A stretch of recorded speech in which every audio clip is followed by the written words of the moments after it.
આજે આપણે કાજુ કતરી બનાવવાના છીએ. બજાર જેવી સરસ આપણે બનાવશું.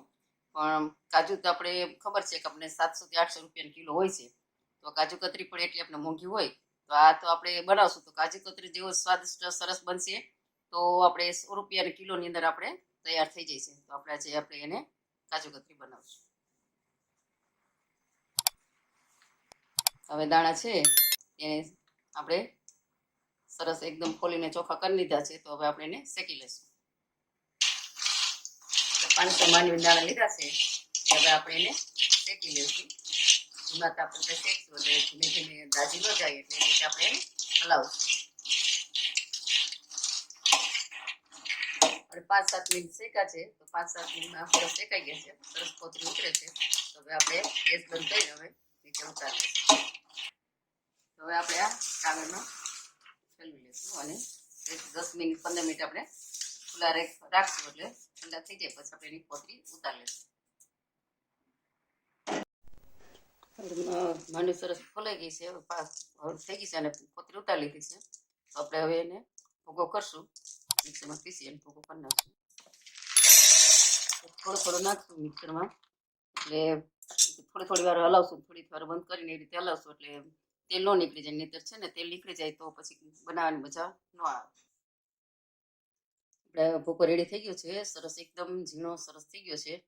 તો આપણે એમાં હવે 3 ચમચી આપણે મિલ્ક પાવડર છે તે મિક્સ કરી નાખશું.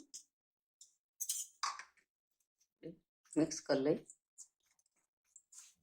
એટલે ગઠ્ઠા ન પડે એટલા માટે તેના માટે આપણે મિક્સ કરી અને એક રસ સરસ થઈ જાય ત્યાર પછી આપણે ચાસણી લઈશું. ગઠ્ઠા દેખાતા નથી. હવે આપણે બધું મિક્સ થઈ ગયું છે. પાવડર ને લોટ બે દાણા ને ભૂકો બે. તો ત્યાર પછી આપણે હવે ચાસણી લઈએ. આપણે બાઉલ લીધું છે. તેમાં આપણે 1/4 કપ છે તે ખાંડ નાખી છે. ખાંડથી આપણે પાણી ઓછું નાખશું એટલે આપણે અડધો કપ એથી પણ આપણે ઓછું નાખ્યું છે એટલે આપણે પાણી આપણે નાખશું.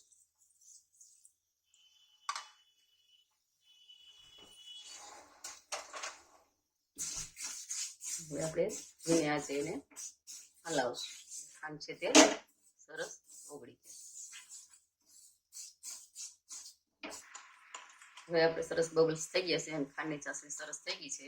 આપણે જોઈશું કે ચાસણી કેવી લેવાની. તો કે આપણે નહીં જેવા એક તારની આપણે લેશું. હવે આપણે એમાં ધીમે ધીમે એમાં પાવડર છે તે આપણે ઉમેરતા જશું અને હલાવતા જશું.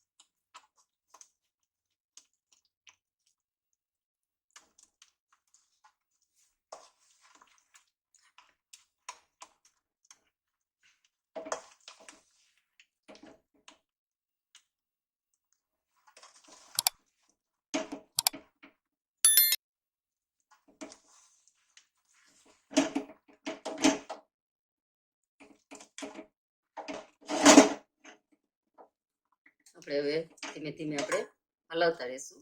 મિક્સ થઈ જાય સરસ મિક્સ થઈ ગયું છે. હવે આપણે ધીમે ધીમે આપણે જોઈએ કે આમાં છે તે સ્પેન છે તે આપણે ધીમે ધીમે સ્પેન મૂકતી જાય છે એટલે એકદમ મૂકી દઈએ ત્યાર પછી આપણે નીચે ઉતારી લઈશું.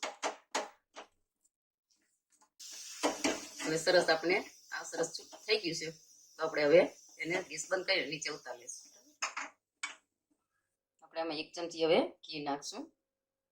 સરસ મજાનું દેશી ઘી હોય એટલે સરસ મજાનો સ્વાદ અને સરસ મજાનું એકદમ પોચી અને સરસ નરમ થાય એકદમ ચમકદાર થાય એટલા માટે આપણે સરસ હવે આપણે પેનમાં છૂટું પડી ગયું છે. 2 ચમચી ટોપરાનું ખમણ નાખશું.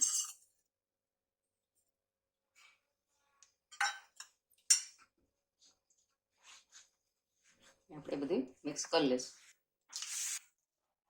આપણે સરસ થઈ ગયું છે. થોડુંક ઠંડુ થઈ ગયું છે એટલે આપણે હવે આને પ્લાસ્ટિકની કોથળીમાં આપણે ઢાળી દઈશું. આપણે 2 મિનિટ છે થોડુંક આપણે એને મસરી લેશું એટલે એકદમ સરસ ચમકદાર અને લીસી ઢેફલી બને એટલા માટે સરસ કાજુ કતરી બને એવો આકાર પછી એને આપશું.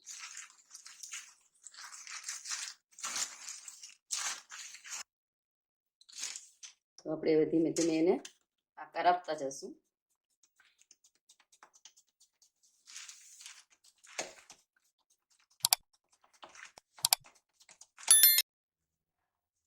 આપણે એને વણી થોડીક આપણે એને પતલી કરી નાખશું.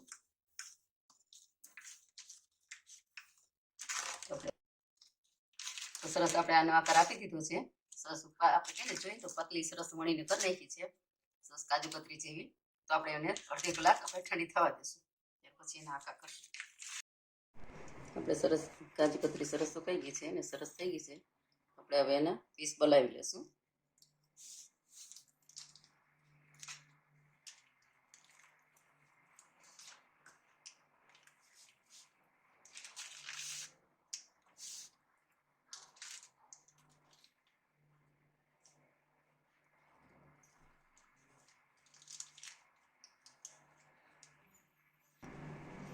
કાજુ કતરી તૈયાર થઈ ગઈ છે અને કિસમિસમાંથી આપણે લગાવી દીધી છે. સરસ તૈયાર થઈ ગઈ છે. તો તમે પણ બનાવજો અને વિડીયો ગમે તો લાઈક કરજો, શેર કરજો અને સબસ્ક્રાઈબ પણ કરજો.